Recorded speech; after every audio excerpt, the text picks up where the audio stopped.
Hi, this is a follow-up video to today's free-for-all everyday GDPR Zoom call. It's all about how to make your newsletter or your email sign-up from your website compliant.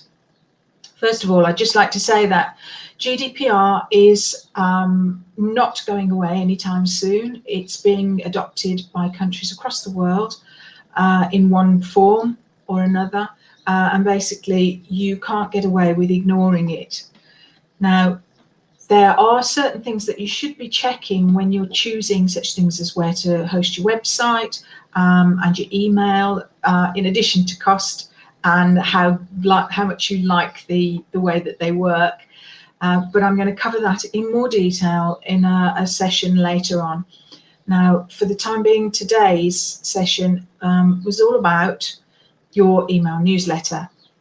Many small businesses have these to keep people up to date with what they're doing, developments in products, marketing, and it's most important to make sure that you not only get consent to send that out, but that you also have a record of getting that consent.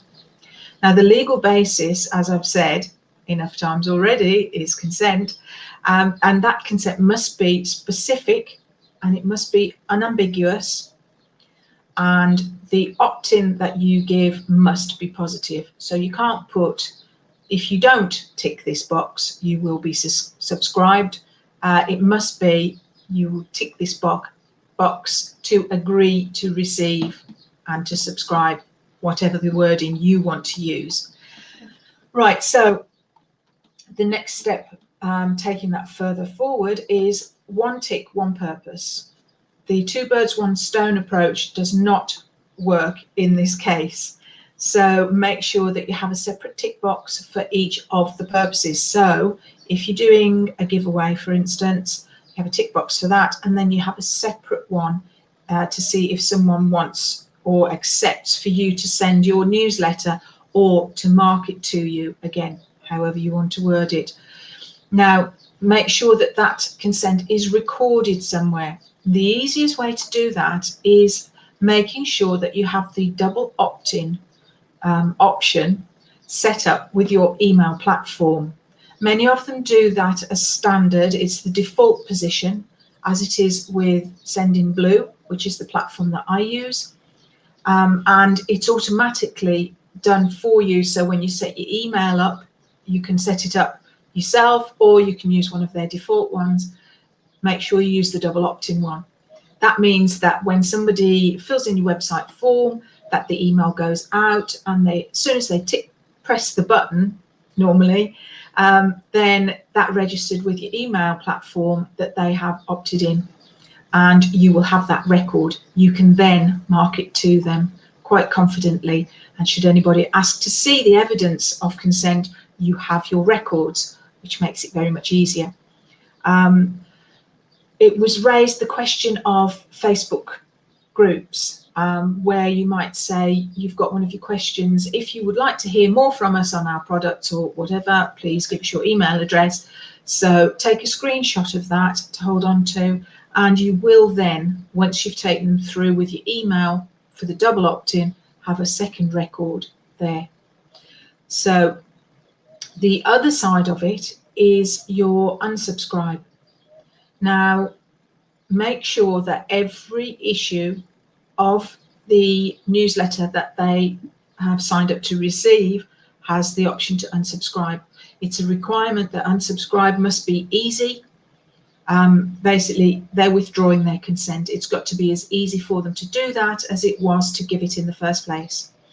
So make sure that's there. When they do unsubscribe, again, you'll have set it up with your email provider, and it will automatically do that for you too, which is great because there isn't enough hours in the day, or there aren't enough hours in the day for you to be able to handle all of that yourself. Right. The next thing is, when you've got your sign-up form on your website, you don't want it all cluttered and lots of explanations in there, because people, well, they won't read them and they might well be put off. But you've got to give them access to all the information. So include a link to your privacy notice, and you can put in there that if you how long you retain the information, the data that they provide, and if for any reason they haven't been in contact with you, haven't opened any of your emails for however long you decide, 1, 2, 3 years, your decision, put that in your privacy notice. That means you can then make sure your database is kept clean. Now, that means doing your housekeeping on there to make sure that you have all active email addresses so that your deliverability is as high as it can be, to make sure that your marketing is as effective as possible. Because if your deliverability goes right down, you could end up in what's called a spam trap, and that means that your emails will not be delivered. You will have major problems.